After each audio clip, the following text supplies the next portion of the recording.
আমাদের সেই সুদূর প্রাচ্য থেকে আগত জয় ভাই সে সেই শাহী আলুর চপ রেসিপি তৈরি করতেছে।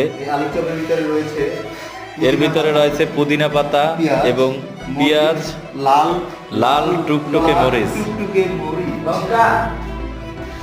এইদিকে আমাদের জিহাদ ভাই সে সেই সুদূর আফ্রিকা থেকে এনেছে বেগুন।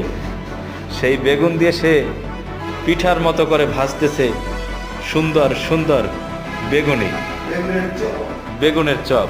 আরও অপেক্ষা করতেছে এইদিকে বড় বড় মুরগির ডিম, আরও অপেক্ষা করতেছে এখানে বুট।